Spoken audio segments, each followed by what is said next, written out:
Ja pra me rubrikën e ishte njëherë dhe do të kënë të shohim numri datës 23 korrik të vitit 1998. Do të ndalemi së pari dhe pa tjetër në gazetën shqiptare për të shpjeguar pak edhe situatën në korrik apo në mesin e vitit 1998, se da konë dhe situatës politike, se Berisha për kështë të ndorëheqin që në korrik të vitit 97, një vit më parë nuk ishte më president Republikë, ishte kthyer deputet dhe lider i Partisë Demokratike dhe prej një viti qeverisnin socialistët me Fatos Nanën kryeministër. Kështu që shohim pak zhvillim kryesor në gazetën shqiptare, ka rastisur ditë e njëjtë 23 korrik 1998, e njëjtë siç jemi edhe sot. Gramoz Ruçi deklaron PD të dalë jashtë ligjit. Opozita konfirmon planin e bojkotit pushtetit lokal, reagim jashtë për Partisë Socialiste. Pra ka pasur një mbledhje, së do shohim edhe pak më vonë edhe në rilindjen demokratike që pasqyron le të themi edhe më gjërësisht, ka pasur një mbledhje e drejtuar nga Sali Berisha me të zgjedhurit lokal të Partisë Demokratike dhe ishte një plan për bojkot pushtetit lokal, reagim i ashpër nga Partia Socialiste që ishte në pushtet. Sekretari i Partisë Socialiste pra Ruçi ka deklaruar Berisha kërkon një tjetër tragjedi. Demokratët theksojnë do të luftojmë qeverin me çdo mjet. Ky ishte zhvillimi kryesor.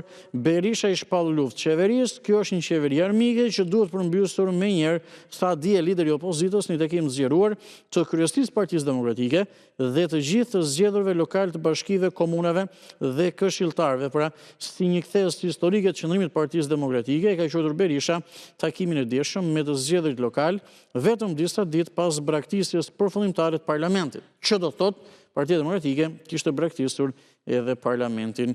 Në Kukës jugoslavët minojnë kufirin, predhat serbe godasin sërish territorin shqiptar dhe kjo është një çështje që e kemi ndjekur dhe ditë më parë, pra duke shfletuar gazetat e vitit 1998, edhe afroi pra edhe lufta e Kosovës. Punësimi sezonal dështon pakti, Italia nuk pranon punëtor shqiptar. Këto ishin zhvillimet më kryesore në gazetën shqiptare, por dhe kësoj zhvillimet dhe ngjarjet politike ishin të rëndësishme. Pra, Partia Demokratike kishte bojkotuar parlamentin dhe kishte marrë vendim për të bojkotuar dhe pushtetin lokal. Nga gazeta shqiptare do të zhvendosemi tek koha jon me datën 23 korrik të vitit 1998, që ka rastisur ditë e njëjtë, koha jon shkruante. Zhvillimi kryesor. Fino kërcënon Berishën. Partia Demokratike sulmon pozitën, të dalim në rrugë, nanos t'i themi armik. Ndërsa zëvendës kryeministri për Bashkinë Fino deklaronte do t'ju lëm pa bukë, paktën kjo është ajo që shkruan gazeta Koha Jon. Ecim mëtej, serbët sulmojnë Kuksin, tanket dalin në rrugë, dhe kjo është një situatë shumë e vështirë që do të merrni vëmendje shumë më të madhe më vonë. Vendimi i Brahos për të luftuar në Kosovë nuk kundërshtohet. Dokle bukë për deputetin, pra një deputet Braho kishte thënë që do të shkojë të luftoj pra së bashku me UÇK-n. Policia nis operacionet e verifikimit të huajve islamikët në vëzhgim për UÇK-n. Këto ishin disa zhvillime në gazetën Koha Jon, por edhe këtu zhvillim kryesor, po ky artikulli kishte të bënte me situatën politike, pra që edhe një vit pas zgjedhjeve të parakohshme të 97-s ishte tensione apo edhe krizë politike.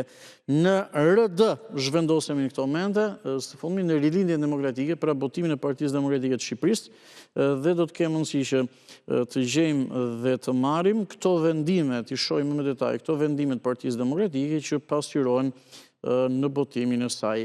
Berisha, ja si do ta mundim neodiktaturën. Ky është krye artikulli në rilindjen demokratike për datën 23 korrik të vitit 1998. Ka ardhur ora e trimërisë, guximit dhe kurajos së demokratëve.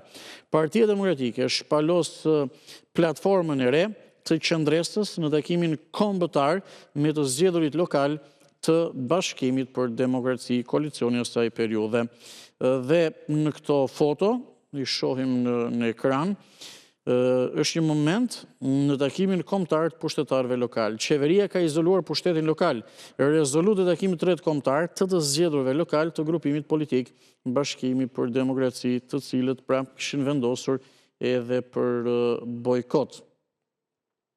Policia s'kemi punë me dëshmitarët okular, pushkatimi i Lulzim Çollakut ka qenë një skenari përgatitur, 51 vjeçari Kotori arrestohet për të humbur gjurmët e vrasësit. Pra ishte ekzekutuar pra edhe një person, një drejtues lokal.